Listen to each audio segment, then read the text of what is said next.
Alas, 'tis locked. Come here, you. Let's test out the sword.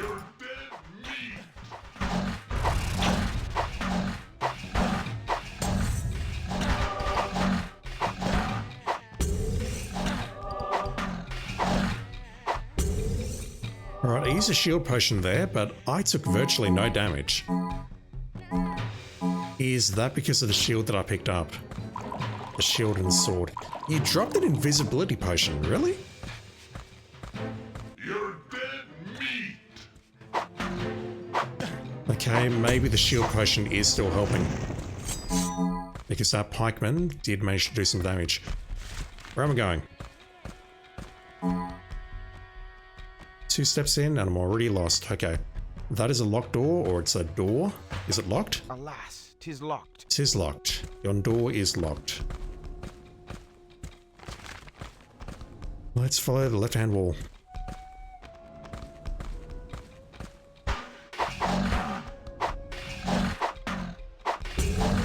Yeah, okay. The shield potion is actually doing work.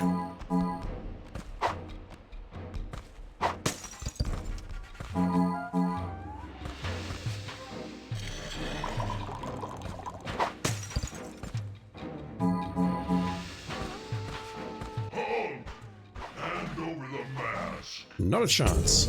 Also, why aren't you people actually looking for us? Did someone say, oh, Connor's going to bring the mask here and then we can just reunite it here? Because if so, I feel sorry for the poor bastards who tried to intercept us earlier.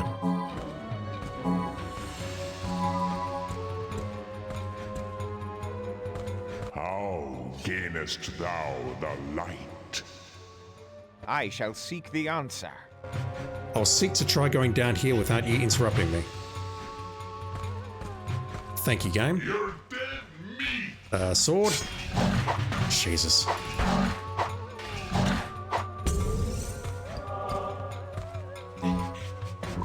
Yeah, this sword is doing work, and I can't wait to see what a strength potion will do. Not right now, though. I'll save it.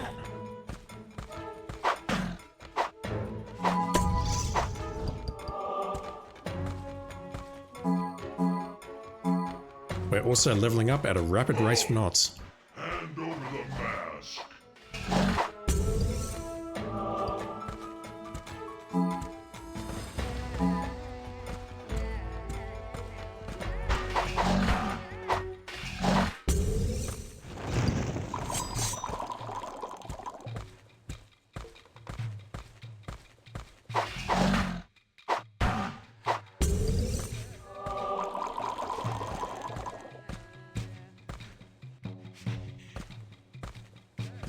That's kind of a freaky bug. What have we here?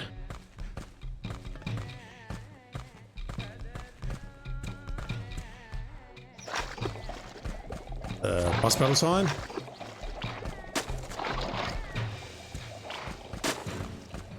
Is this where they make new henchmen? Oh god, what the fuck? Halt!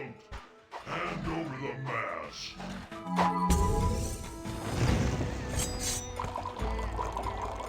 Alright, I had to do a cut there because something went wrong.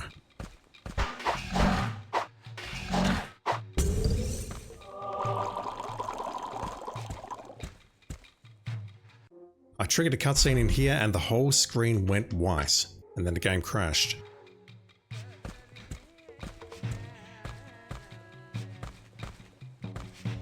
So I went over to this side of the room and then something happened. Right, not touching anything. My mouse is definitely in bounds. I don't want to blind you by turning the entire screen white here, so hopefully we don't get the same thing. Egad, the vision in the witch's cauldron. That foul cauldron creates these nasty devils. Yeah, okay. We did see that, didn't we? If the Archon spoke about this, I couldn't quite make it out. Cauldron. Can we do anything about you? Vile cauldron, can I stop it? This will not work. This will not work. What else can I potentially toss in here? This will not work. Extraordinary. 'Tis really a sacred well. What? How does that work?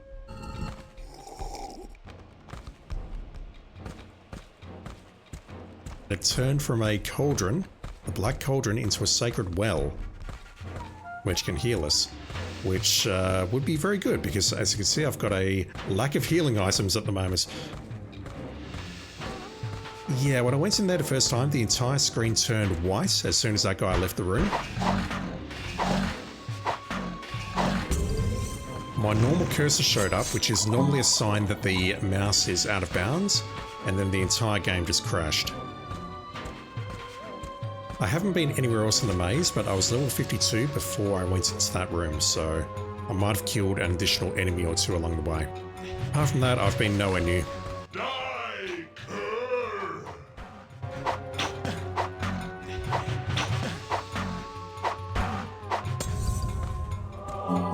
Yeah, the range enemies are stronger than the melee enemies. Demons? Oh, acolytes. I assume I need to do something before I can enter this room. Lo, champion, the hall of light. Thou shalt not walk in darkness, but shalt have the light of knowledge.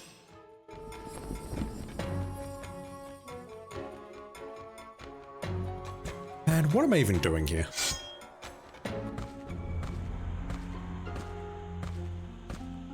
Another puzzle, I take it.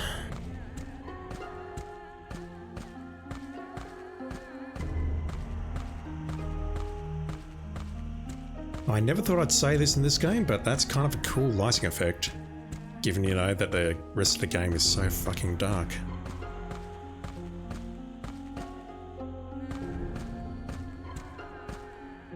Alright, what does yon book say? I cannot read it. 'Tis too dark here.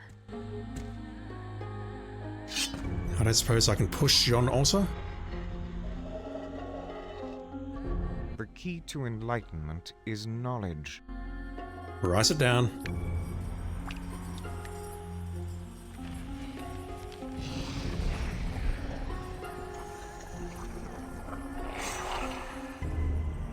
By my faith, another key. Really? I guess it, but really? That was right at the start of the level. I've got to go all the way back here. So along the way I'll explore the other paths that I've missed. So I turn left here, and I take it we're going to come out here, and maybe I can check this path as well, and you know what, I don't know. Let's just explore. Explore and murder a bunch of henchmen.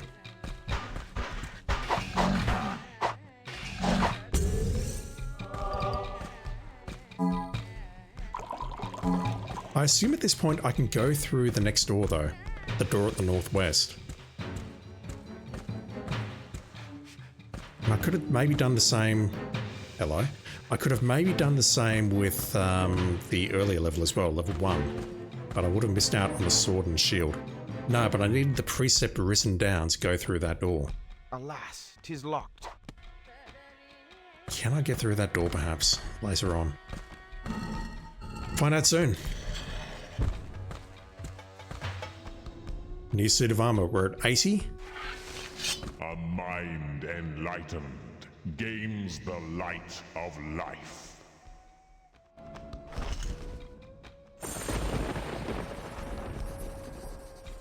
Yeah, I think we are literally becoming God.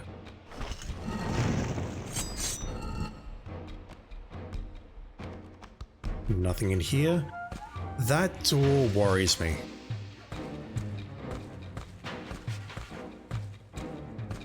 Alas, 'tis locked. Tis locked and I don't see a lever or something to open it, or a key. I can't push it, I can't walk through it. Do I have to come back here perhaps? Let's look at this map. I don't see anywhere that we've not explored on this map. Apart from down here perhaps? No, that's a dead end. Alright, maybe I need to come back down to level 2 and go in there later. We've taken out the cauldron. We've been in there. All that remains is to walk here and go up one level.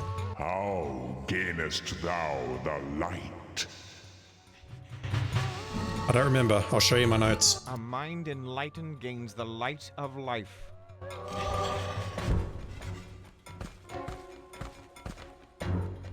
Level 3. The Tablet of Knowledge. That's what we saw in the Barrens. Hillman wanted that. I'm going to make a save just in case the game crashes immediately.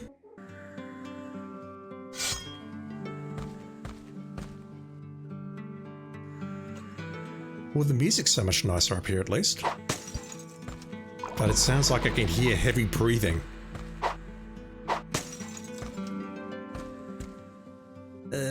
Once again, I think I'll hug the left-hand wall.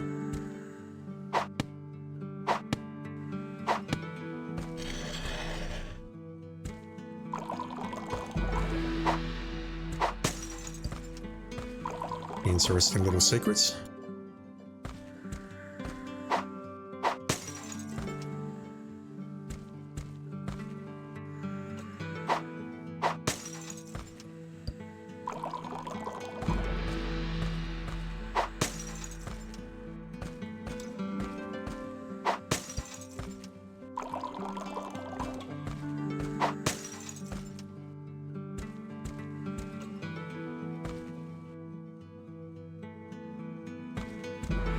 No hostiles yet. What is this place? Behold the Hall of Order, O champion. He who does not correct small faults shalt not control great ones. Ain't that the truth?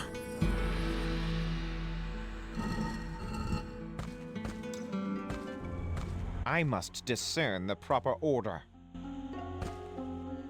Is it time for a potion of reveal? Alas, 'tis locked. What do I do to open the door on level 2?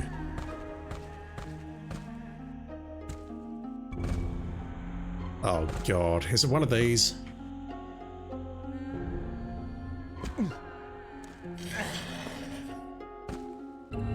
Shit.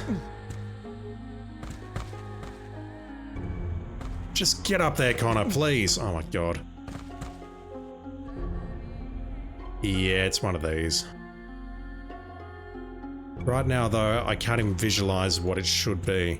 We don't have to rotate any of them, which is good. That goes on the left there. Hopefully this is easier than it looks. Emphasis on hopefully.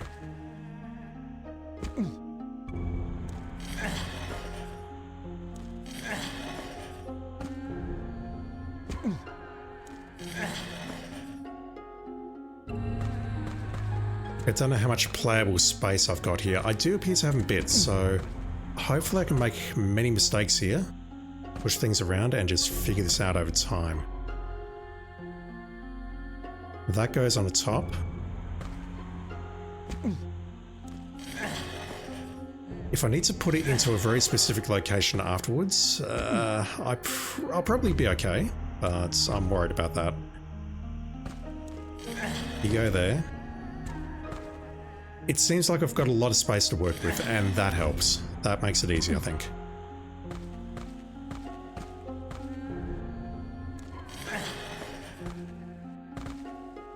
Oh my god. The controls in this game, jumping controls, are so awful. You've got no idea. I'm standing on the piece which needs to go at the top right. That needs to go at the bottom. That piece needs to go here. That piece needs to go over there. And that goes at the top right. Okay. I've done this in a very roundabout way, but I think this is doable.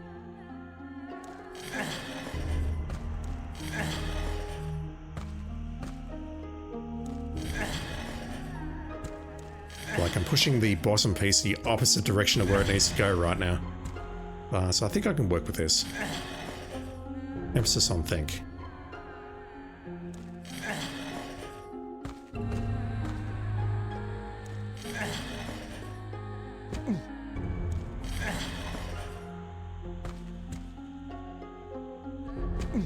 If the play area were smaller, this would be impossible for me.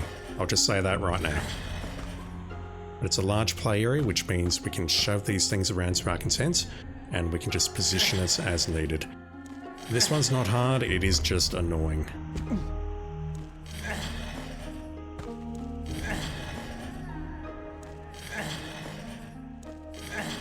I didn't need to push that one, but fine. I need to get this one in the middle last now.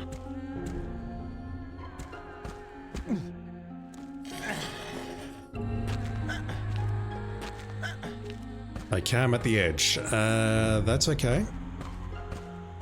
I just need to push these ones this way. And then I can bring this one over.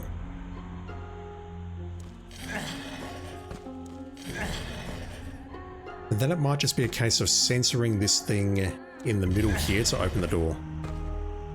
Yeah, look at that. I can see that black outline there.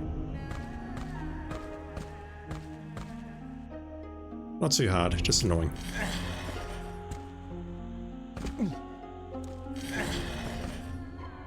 One, 2, and 3, and we're done.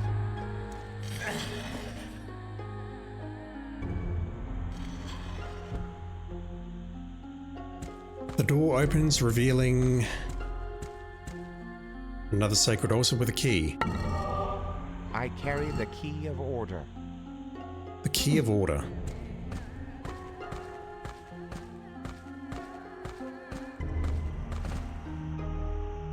Just gonna make a save after that because I do not want to do that again.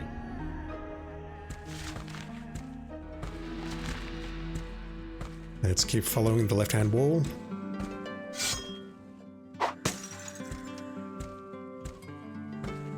I can hear something hissing in my left ear and I don't like it.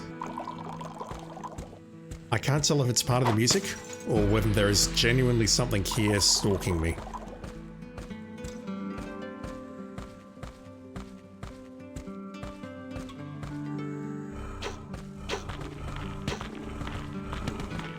We found some hostiles, and these ones don't look particularly threatening unless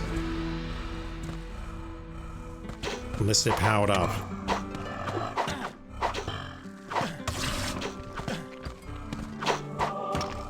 They're not really, and they're giving me a ton of experience.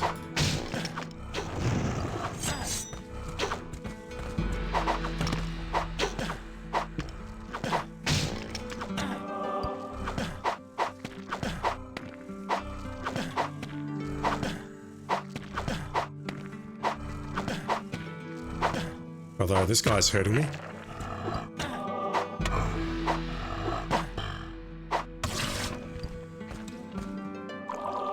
They're the enemies that we were fighting in the Dimension of Death. There's a locked door. I'll try my key on it.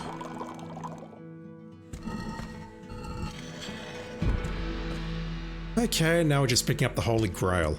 Bloody hell. Is this the Augur of Life or something? Order is unity, and therefore perfect harmony. That is the next precept that will get us through the door.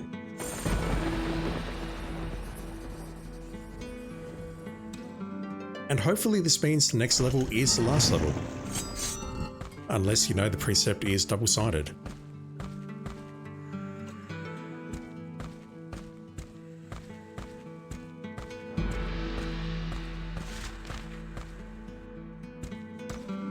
I don't think there was a path there. There's definitely a path south here that I need to check. The door one level down though. Have I missed something? If I reach the next door and I can go up and I haven't figured it out, then I'll take a look at the walkthrough.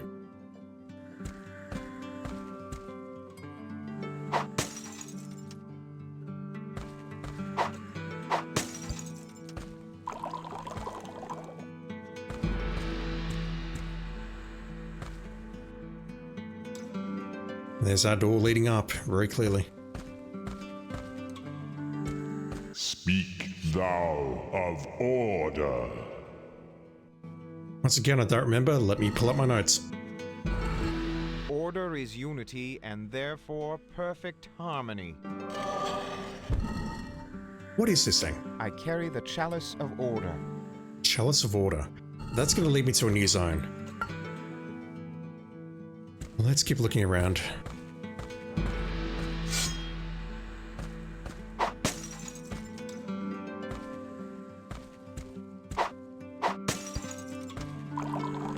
Why were there skeletons and zombies guarding that door? I feel like that's symbolic, but I don't understand why. I'm not smart enough, chat.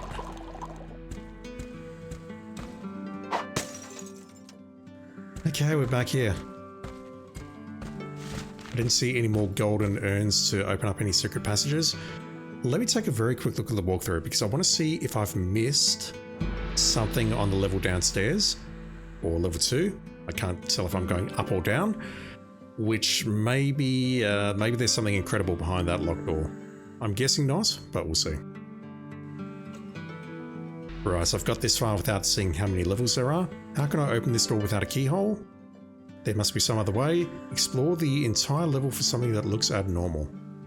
Pay special attention to the candles. Really? Alright, so I'll go back down and take a look. I will humor you just for good content. Back in a sec.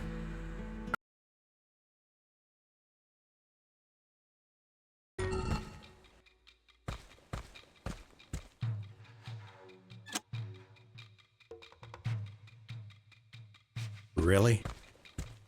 It was right there. That's obscure. I'm thinking there's maybe going to be like a potion of reveal and a bunch of other potions in here. I can't imagine there's something plot critical in here. If there is, I'm going to have words with this game. Oh my god. Are you serious? Piece 5? Aye, the final mask piece. Get out of here. No.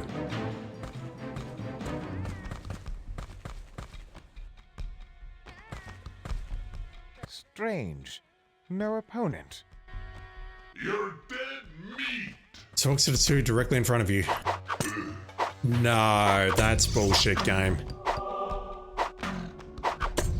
Maybe I've sequence broken it a bit by going here and not going upstairs and then coming back down or whatever, but no. I bear a piece of the mask of eternity. No one in their right goddamn mind is going to look at that and go, that's a lever. Oh. That is plot critical as well, because that's a piece of the Mask of Eternity. Jeez, that's bad. That's really bad. Also, why is that there? I thought I picked that up. I don't know what to make of that at all.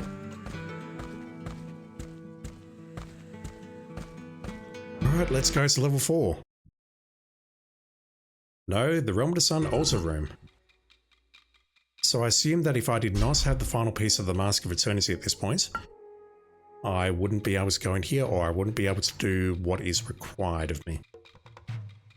Like if I spoke to you, for example. Lo, Champion Eternal, the door to the inner sanctum of the mask. Yeah, let me load for just a moment, chat. One sec. I know I'm ruining the end of the game, but I'm salty about this. I need to check. Can I actually get in here without the final piece of the Mask of Eternity? I'm hoping the answer is yes. If it's not, then the Acolyte has to give us a clue, surely. Can I actually go in here? Seek thou the 5th piece of the Mask of Eternity. Thou shalt not enter the inner sanctum without it. That's your cue to go back downstairs and try and find it. I would not have been able to find that lever. I refuse to believe that anyone found that lever without help. Unless you had way too much time on your hands. Lo, Champion Eternal, the door to the inner sanctum of the mask.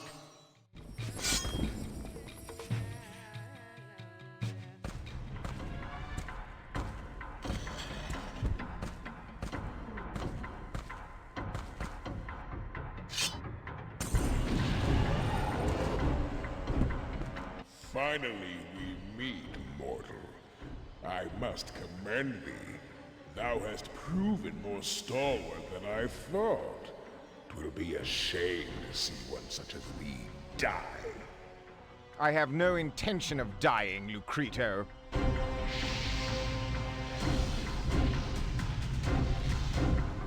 Cool effect. And we're taking damage. I'm going to make a save immediately because I do not want to die here. Well, I'll probably die here many times, but I do not want to watch that cutscene again.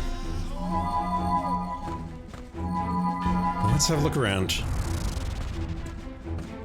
Any of the candles unlit? They are not. So, what we saw earlier, I assume that means we've got all the tools required to do this fight. Alas, 'tis locked.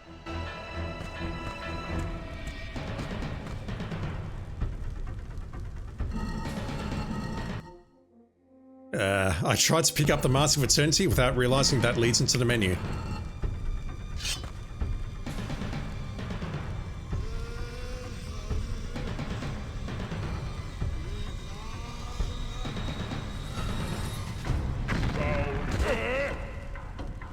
Look how much damage we just took.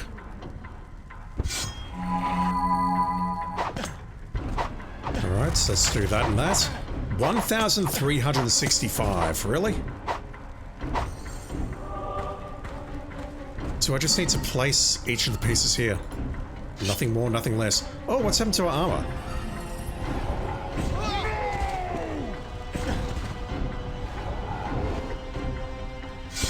I assume that's a strength potion or something.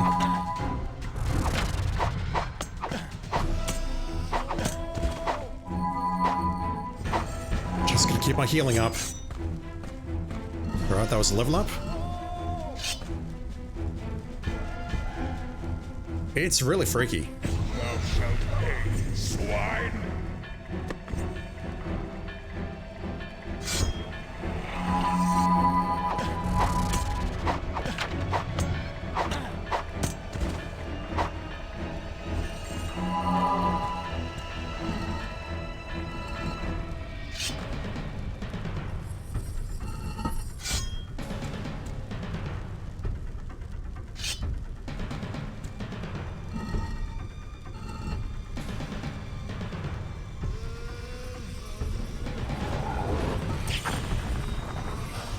Uh-oh.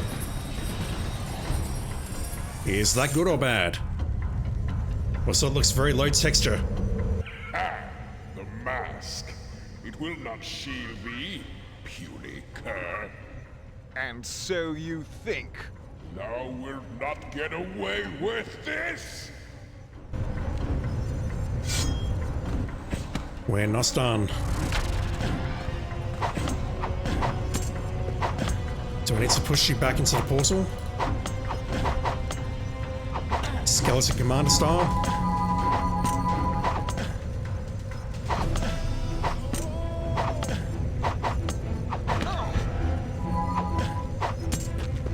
There we go.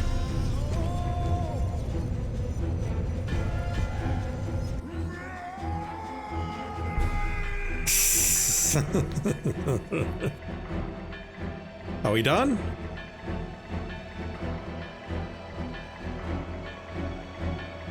Unless we need to follow him in there, we're done.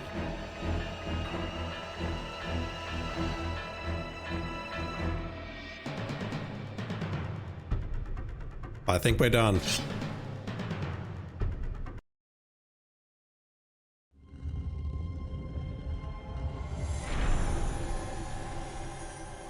Are we ascending to godhood?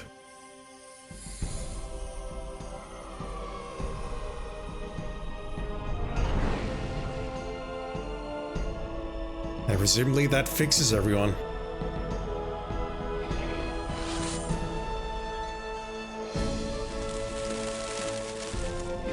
The king and the advisor, Sarah. I don't even recognize that area. That's possibly in the realm of the sun. Yeah, it must be.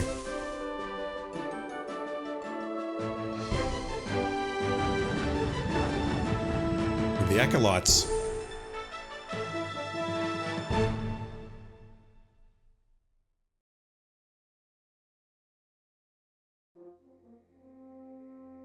that's it. We get no return to Daventry, no looking at anyone else.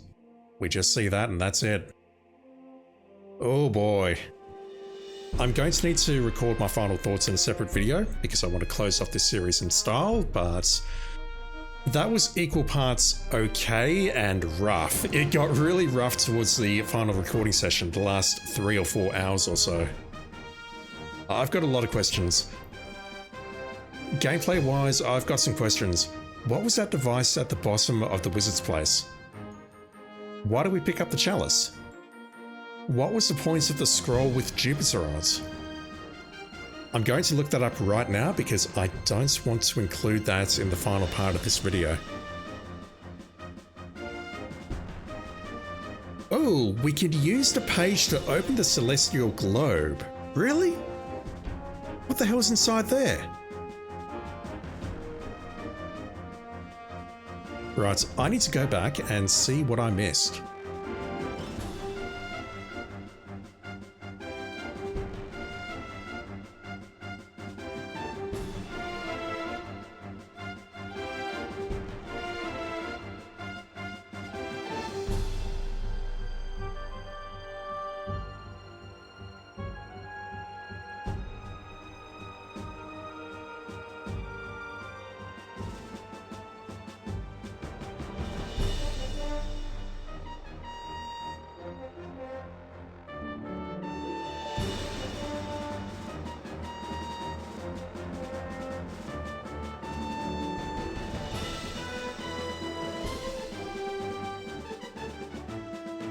I've got no comments on that.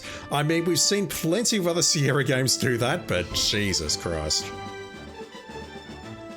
Figure out how points work, fellas. It might prolong your company.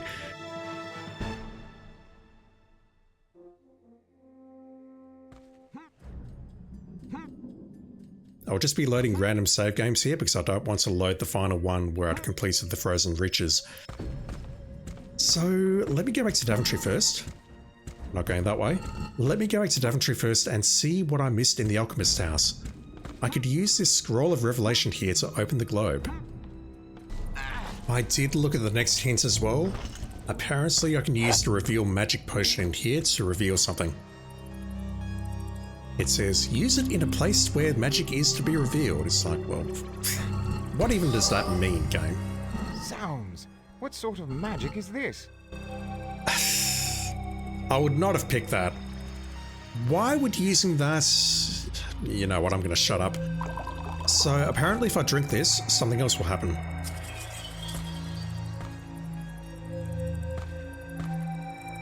Really?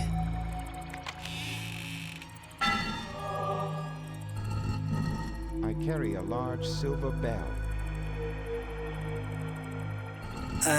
Can I use that outside maybe?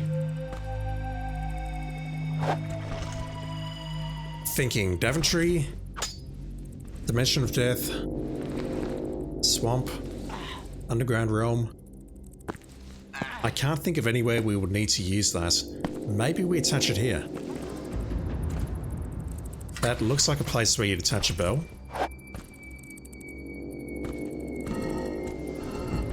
Aye, the bell belongs here. And then what?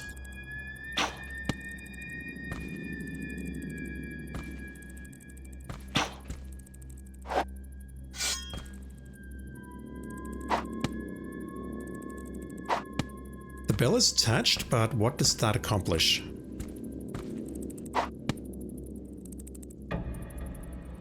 I can't use it. Can I speak to the wizard and tell him that I've reattached his bell?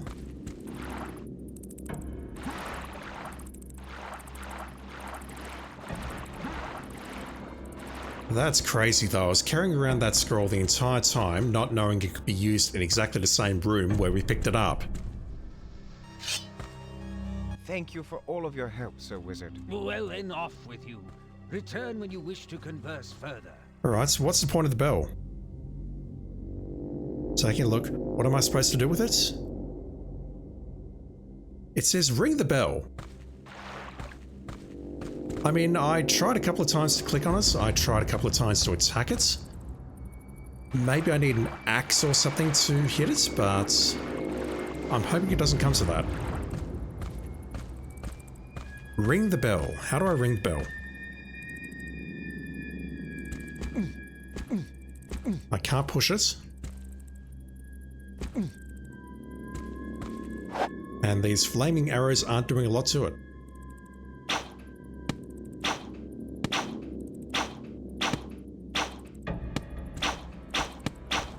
Alright, so I feel very stupid. How do I ring this bell? Let me load an earlier save game. Yeah, the guide I'm reading says use your axe to ring the bell and ring it 3 times. I've got no idea what that's going to do. I'm scared.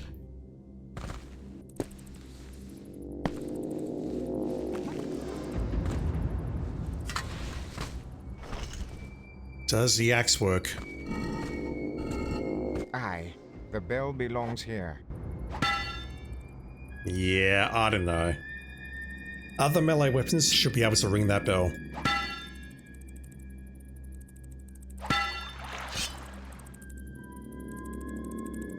Well, hello there. To the champion, eternal.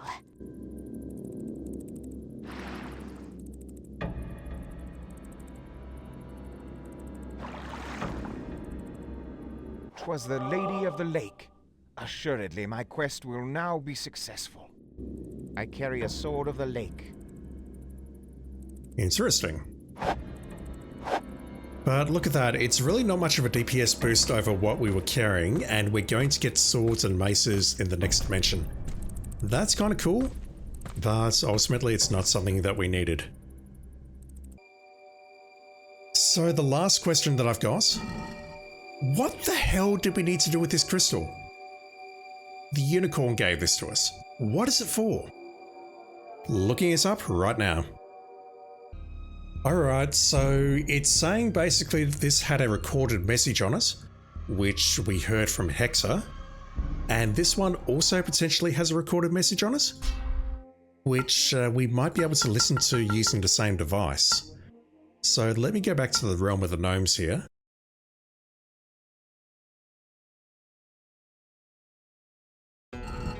Where have I spawned in? Yes, right space. So apparently I can go in here. And I can do this.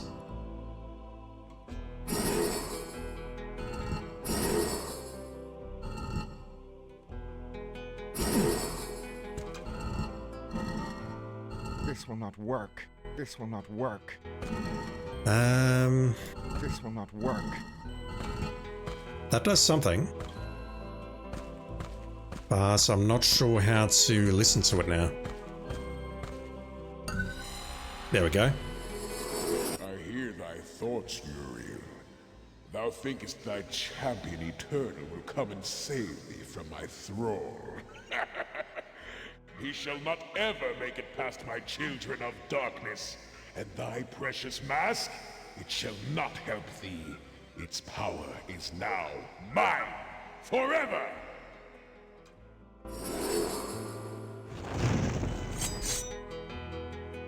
We really don't get much out of there other than a bit of lore and a bit of experience. Uriel, I wonder if that was the acolyte who was speaking to us at the other temple in the Barrens, and also in the Temple of the Sun. I think that's all the questions I had. There was also the chalice that we picked up at the very end of the game, but I don't think that's anything we can use. Let me just confirm. We're still holding the crystal scepter, we're holding that. We're holding this, which we picked up as part of the previous level to learn about order. So I don't think it's anything we can use. And yeah, looking through it, I don't see anything. So with all that said, I believe that is where I'm going to leave my playthrough of King's Quest Mask of Eternity, or King's Quest VIII. Are you Uriel? I think you are. I'll be back in a sec. I'll try and put my thoughts in order regarding this game, and we'll close off the series.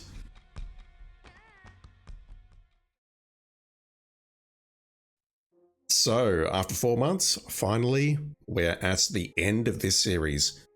Finishing up on King's Quest Mask of Eternity, or King's Quest 8, or whatever it's called. Firstly, I need to call out GOG of this. Look, I understand why it's like this, but I really don't think this game should be for sale. It barely works, and looking through the forums, I am absolutely not the only person who was experiencing problems.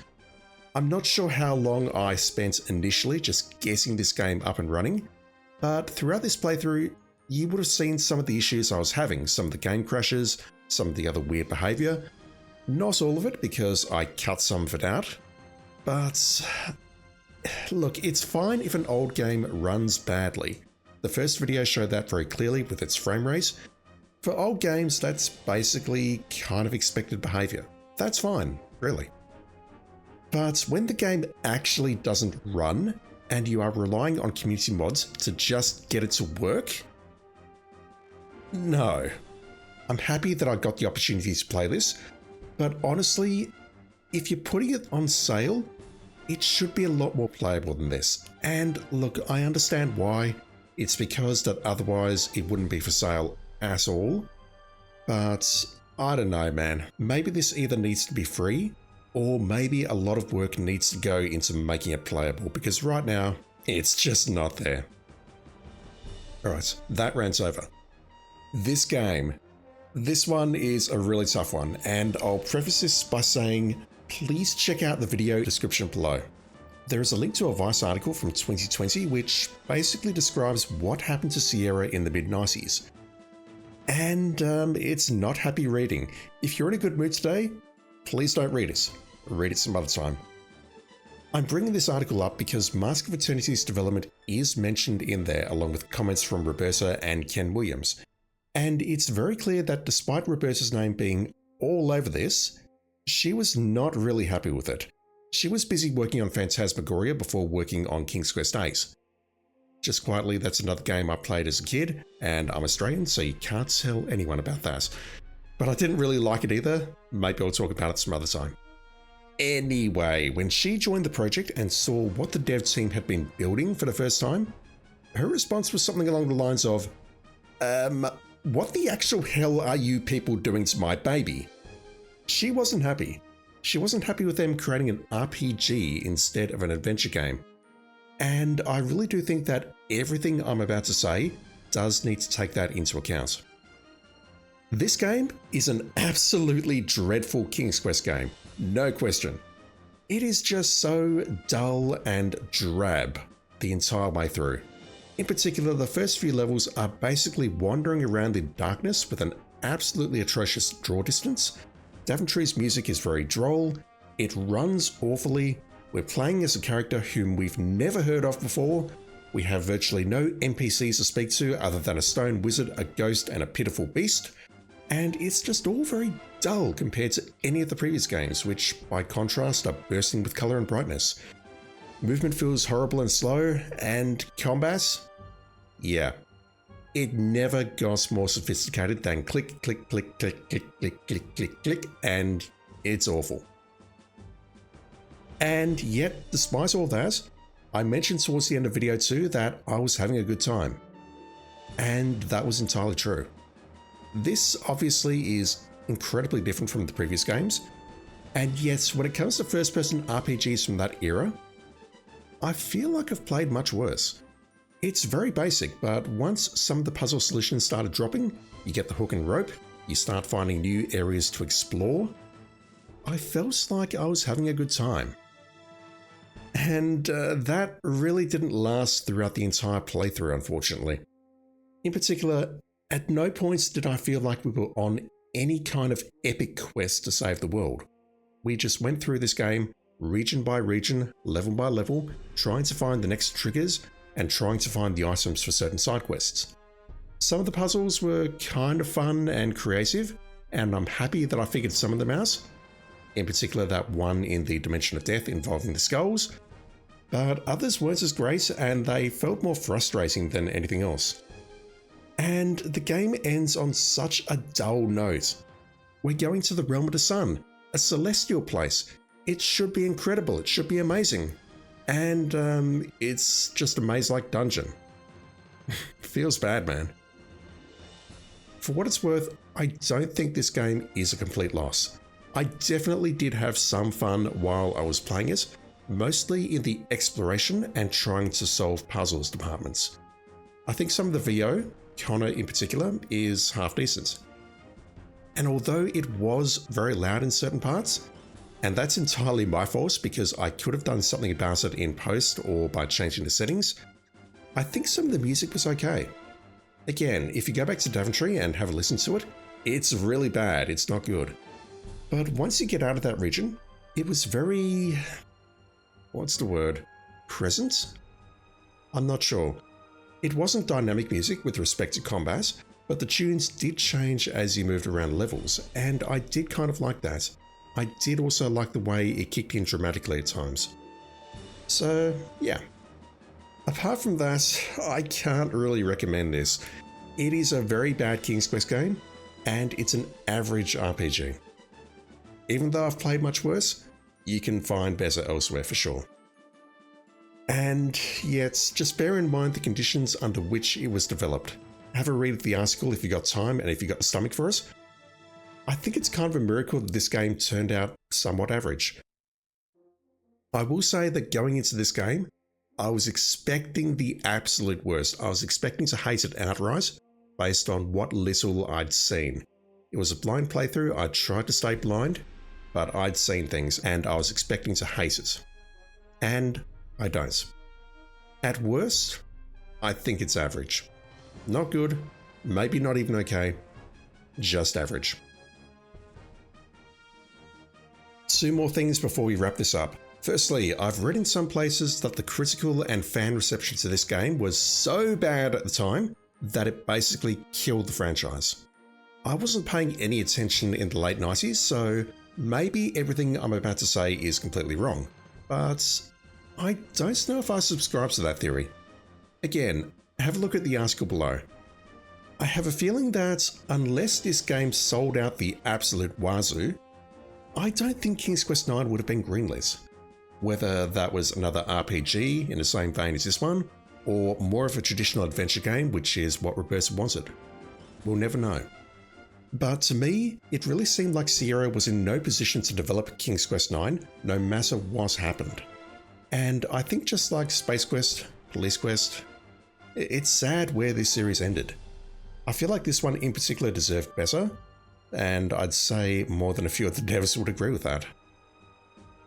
And secondly, this one might be a bit controversial as well, but I'll say it.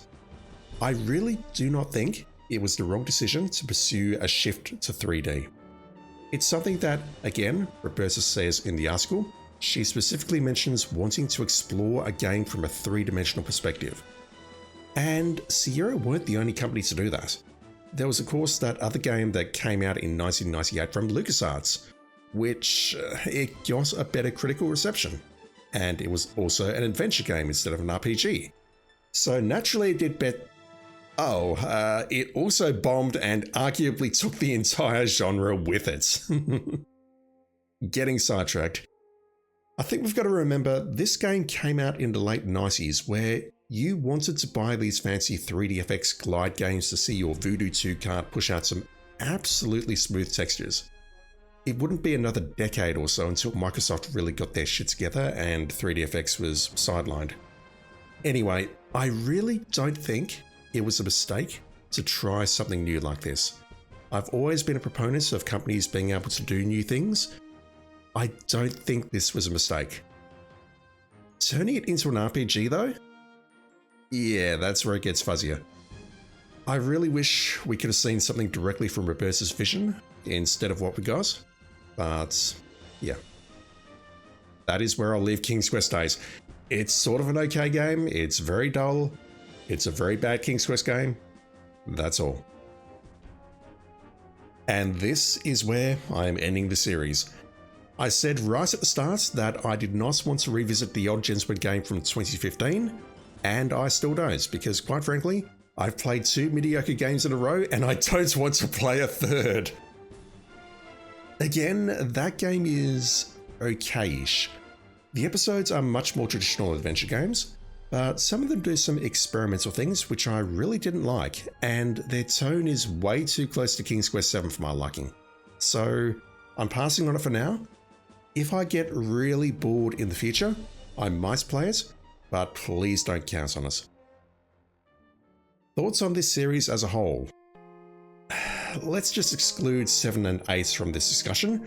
8 is as discussed.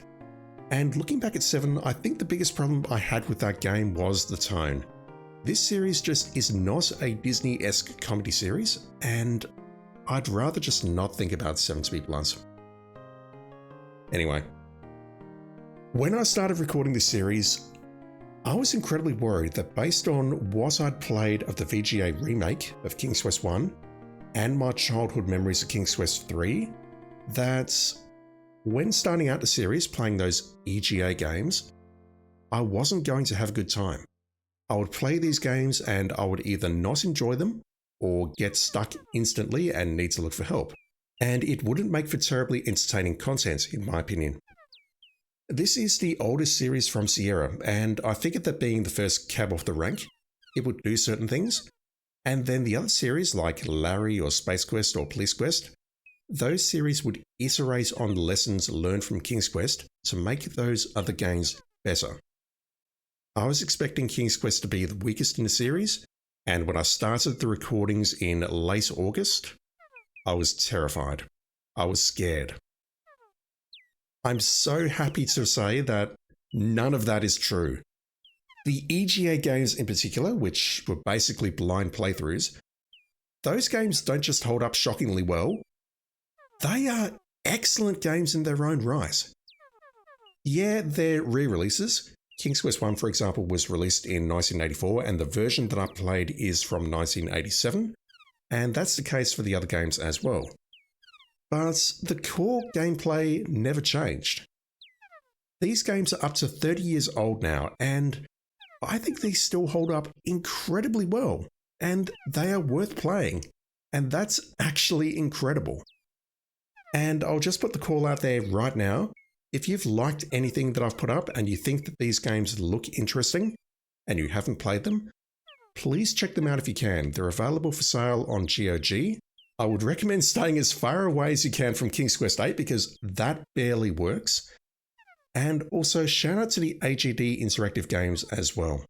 As fan games, they're not part of this discussion at all, but they're very well put together and they are completely free. And I don't think you can go wrong checking those out. Weakest game in the series, King's Quest VII, very easily. There's just too much wrong with that game's tone and story and jumping between characters and puzzles and whatever else. I did not like 7 at all. Favourite game in the series? I think it's still King's Quest VI, simply because I think Sierra adventure games just did not get any better than this. But I'm going to give a shout out to one other game in the series. And despite criticising the actual hell out of certain aspects of its game design at the end of the playthrough, King's Quest III is incredibly solid. It does feel like a bit of a glorified fetch quest at times, but the overarching plot, the threat that's presented to you personally, the things that you have to do to try and escape captivity, it's really compelling stuff, and it might actually just be my second favourite after 6. Which is a massive shock because I played this game as a kid. I got absolutely nowhere, and it's suddenly become one of my favourite games in the series. It's good stuff. What else can I say? I really had a lot of fun putting this series together, despite how stressful it got towards the end. More on that in a sec. Drawing all these maps, putting them into the videos, splicing the manuals in. I think I'm getting better at this, but I did see a mistake in King's Quest V, and trying to make something entertaining after about 115 hours of footage. I normally dread editing, removing my flubs, moving video and audio around. It's normally a very hard task and it's not something I really enjoy. But for this series, I really felt like I had a great time. And I think that was driven in part by just how much fun I had early in the series with those EGA games and also the AGD games. It really did put me in a positive mood while making this series, and even though I'm a very negative person, I'm hoping that positivity rubbed off on the video somehow. And the other thing which really felt great was the reaction to this series on YouTube. And yes, I'm talking about you here.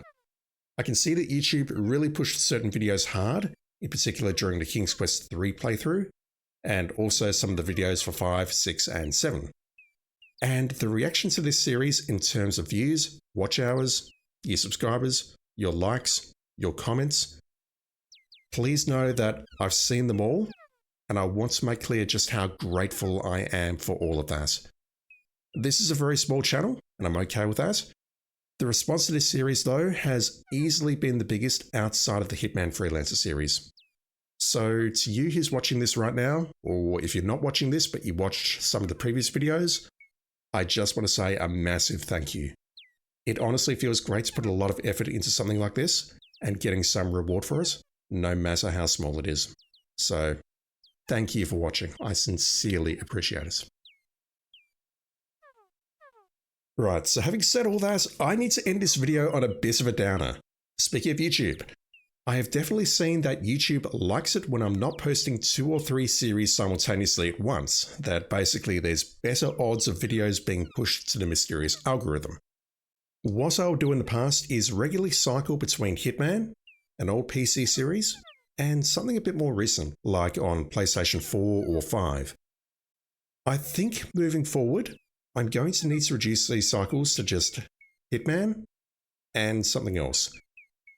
And I realize that's possibly going to alienate you depending on your interests and what I'm putting online.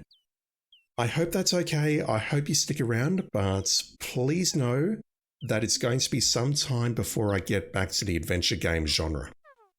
This series was a lot of fun to put together, as I said, but I can't lie, it was also very stressful, especially towards the end with 7 and 8. I felt like I was racing the clock. And I'm in the mood where I do need a little bit of a break. It's going to be some time before I record offline content again and edit it like I did with this series. In the meantime, there's a few VODs from Twitch that I want to put up, and please cover your ears. There's about 40 or so videos of FF7 Rebirth that I still want to put up, and that's going to be the majority of the channel content until about the end of March. After that, there is one particular game that I want to get recorded offline and up on the channel. You'll find out what that is later. And then I should be good to get back to the adventure game genre.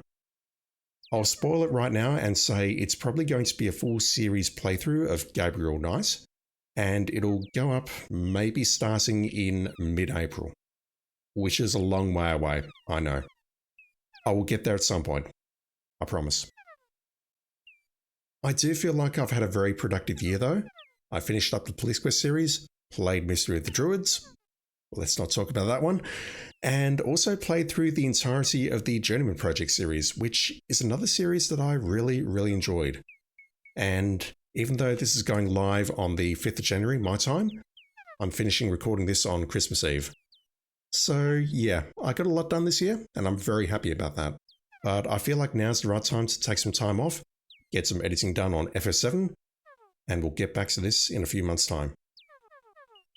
Right, that will do it. That was my full playthrough of the Sierra King's Quest games from the 80s and 90s. In short, fantastic series. Loved it. Last 2 games are very average, but everything else is fantastic and absolutely worth checking out. I hope you enjoyed watching as much as I enjoyed playing and putting this together, because this was an absolute pleasure. It really was. My name is Random Attributes. Thank you for watching, and I'll be back with something old or something new very soon. See you then.